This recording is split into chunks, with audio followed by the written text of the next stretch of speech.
पानी पऱ्यो बुढी ल हेर्नुहोस् यो चाहिँ मेरो मदर इन लले घरमा बनाउनु भएको आफ्नो सानो करेसाबारी होइन होला फुलबारी हो नि के भन्छ त्यसलाई नर्सरी फुलबारी यति राम्रो राम्रो फुलहरू छन्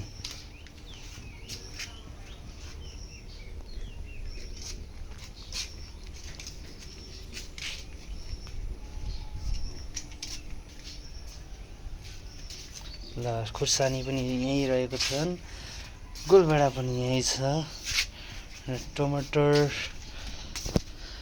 र यहाँ रहेको छ रायोको साग खुर्सानी त्यसपछि यहाँ रहेको छ फुलहरू फुल्न बाँकी नै छन् सयपत्री यस्तो रङ्गी फुलहरू छन् ल हेर्नुहोस् तपाईँहरू देख्न सक्नुहुन्छ wow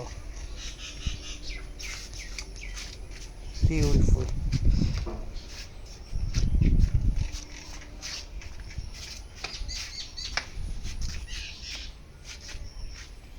as you can see कुन फुल होला यो यस्तो राम्रो छ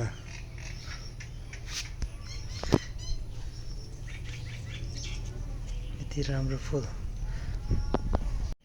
र यो रहेको छ घरभित्रको अब तपाईहरुलाई म देखाउन गइरहेछु बाहिरको र यही भिडियो बनाउने क्रममा गाइजहरु एकदम पानी परिरहेको छ म यहाँ तपाईहरुलाई फुलबारी देखाउँदै छु घरको अगाडिको फुलबारीहरु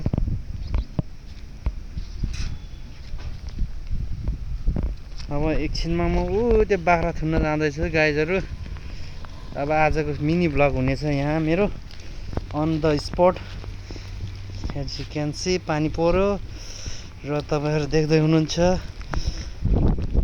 यो रहेको छ फाइनल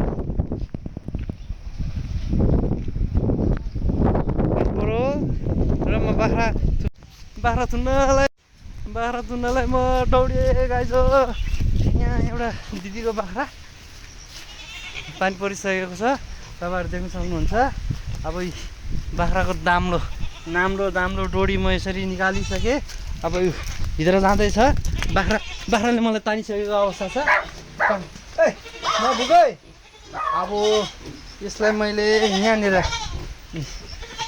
तपाईहरु देख्न सक्नुहुन्छ यहाँनिर बाँधिसकेको छु अनि कमी यहाँ ढ्वार गर्दै सानो माल यहाँ अर्गानिक माल गराउँदैछ ल हेर्न सक्नुहुन्छ थुतुनो यहाँ स्माइल दिँदैछ सेल्फी कहाँ फेरि अर्को म निकाल्दैछु कहाँ बाँधेछ फेरि कति घुमेको ए नघुम अड्केछ अड्केछ हजुर अड्केछ यहाँ खै कताबाट खोल्ने हो ए पख न है पख भाग्यो यार यो पनि त्यहाँ परबाट मेरो बुढी यहाँ माथिबाट कराउँदै हुनुहुन्छ पख्नु तपाईँको आन्टीको बाख्रा बाँधिदिन्छै छु म मौसम वेदर यस्तो छ हेर्नुहोस् पानी पर्न लाएर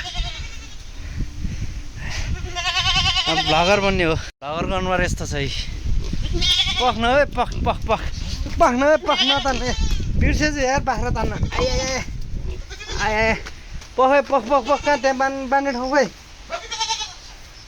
बाँध्ने ठाउँ नै छैन अब एउटा नै यहाँ हालिदिने हो अब यसलाई चाहिँ कहाँ लगेर राख्नु होला केले बाँध्नु होला खै डोरी कहाँ छ ओटेटे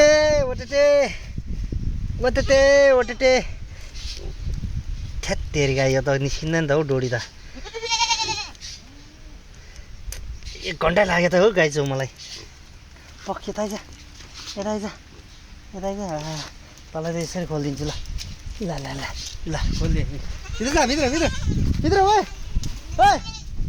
ले कहाँ गएको थियो ल कहाँबाट छिरेर आयो उता निस्किदियो अब यसको डोरी कता होला एकैछिन गाइजहरु ल ल गाइज हो यतिखेर म बाख्रा खोरमा छु। आज के गर्छु भनेको यहाँ बाख्रा थुनिदिनु पर्ने अवस्था आयो। यहाँ हाम्रो दिदी चाहिँ बाहिर जानु भएको रहेछ, त्यस कारणले गर्दाखेरि अब घाँस पनि हालिदिनु पऱ्यो। आज फुलबारीको मिनी भ्लग बनाउँछु भनेको यहाँ के भन्छ बाख्राको भ्लग बनाउनु पर्ने अवस्था आयो। ले न खा यतापट्टि दिनु पऱ्यो अर्कोलाई। न मन खाऊ। ल भिलेज लाइफ। ल दुईजनालाई त्यतिले पुग्छ। अहिले फेरि भरे आएर दिदीले दिन्छ। ल बस पानी पर्यो, बाहिर जाने कुरो छैन है। ल एउटा यहाँ टुवार कराउँदैछ। ओइ त चाहिँ के खाने भन्दा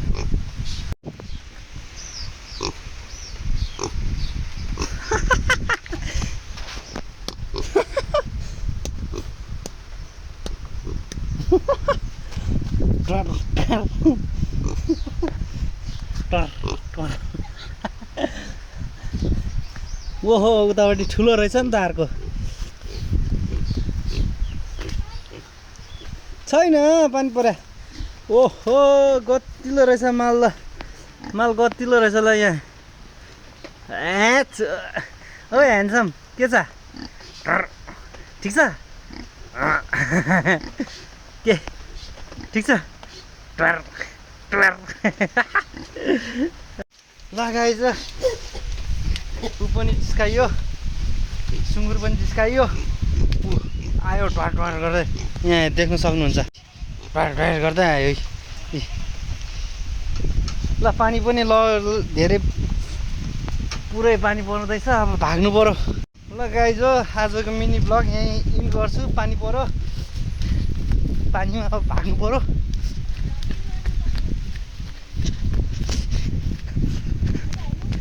पानी पर्यो बुढी।